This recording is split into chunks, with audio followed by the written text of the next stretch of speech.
Hello and welcome to Business Line. This week we want to focus on the story that dominated the headlines over the past few weeks: migrants. According to the UN High Commissioner for Refugees, in 2015 the number of people reaching Europe's shores through the Mediterranean already exceeds 300,000.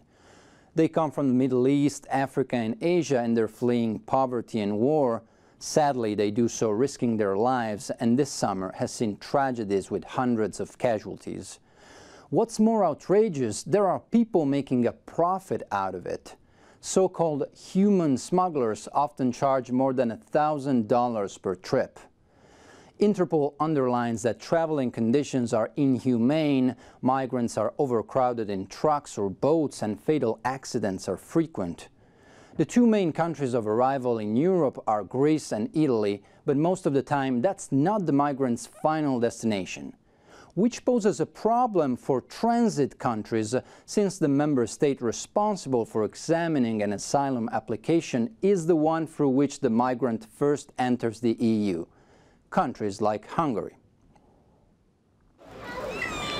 Campaigners for migrants' welfare in Hungary say the government's hardline stance towards refugees is costing the country a fortune.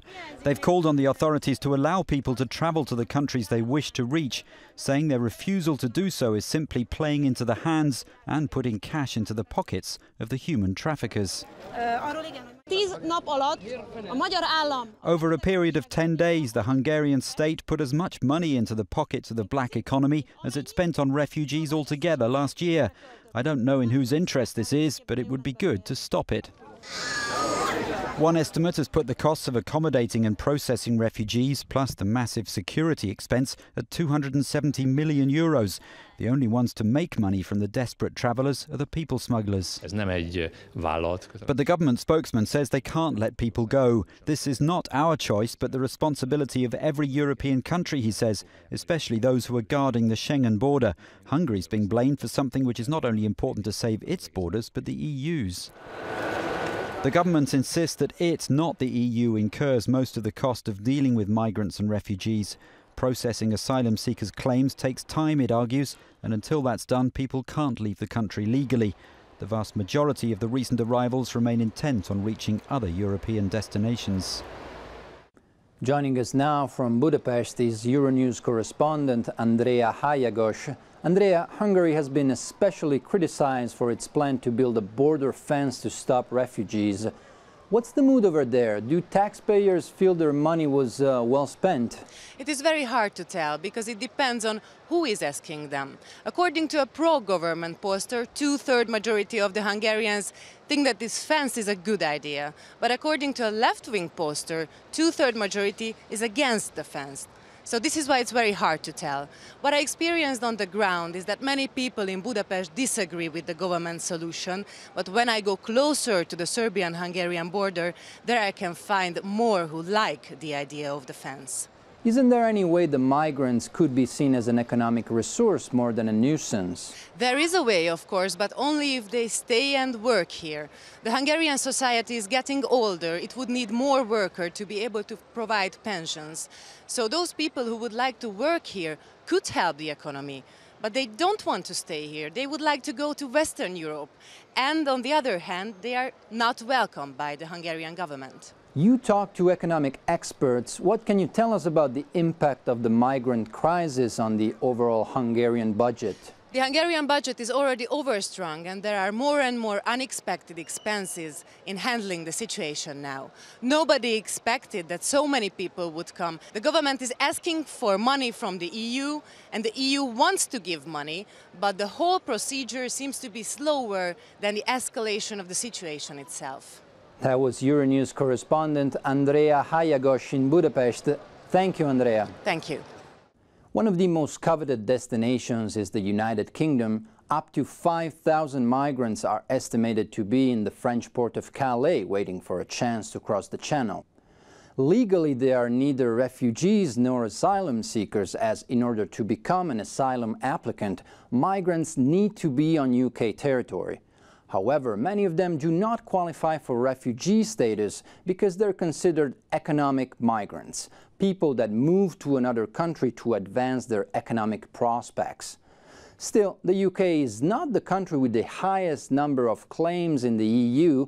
In 2014, there were only 31,400, compared with more than 166,000 in Germany.